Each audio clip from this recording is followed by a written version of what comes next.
बेटी दिहनी काढ़ के कर जवा हो, बेटी दिहनी काढ़ के कर जवा हो, दहेजवा अब कलेब समझी जी। बेटी दिहनी काढ़ के कर जवा हो, दहेजवा अब कलेब समझी जी। पेट कट पढ़वनी कॉलेज हो, पेट कट पढ़वनी कॉलेज हो, दहेजवा अब कलेब समझी जी। बेटी दिहनी काढ़ के कर जवा हो, दहेजवा अब कलेब समझी। भैया जौन फरमाइश है हम कहब दीदी से उगावे के, लेकिन यही में एगो लाइन बा।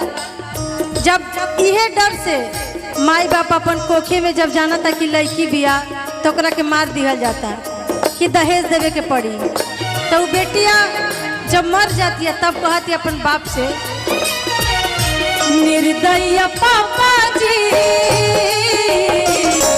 गर्भे में मारती हनी, निर्दयी पापा जी गर्भे में मारती हनी। का कहती है बेटी दुलरुई के आँखी के तरुई के, बेटी दुलरुई के आँखी के तरुई के, सपना उजाड़ दी हनी, निर्दयी पापा जी गर्भे में मारती हनी, निर्दयी पापा जी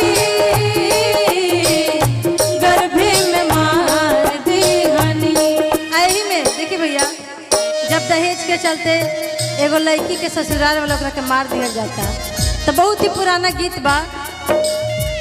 जनती भैया जनती जे लागी हाथे यारी ये बेटी रखती तोहके को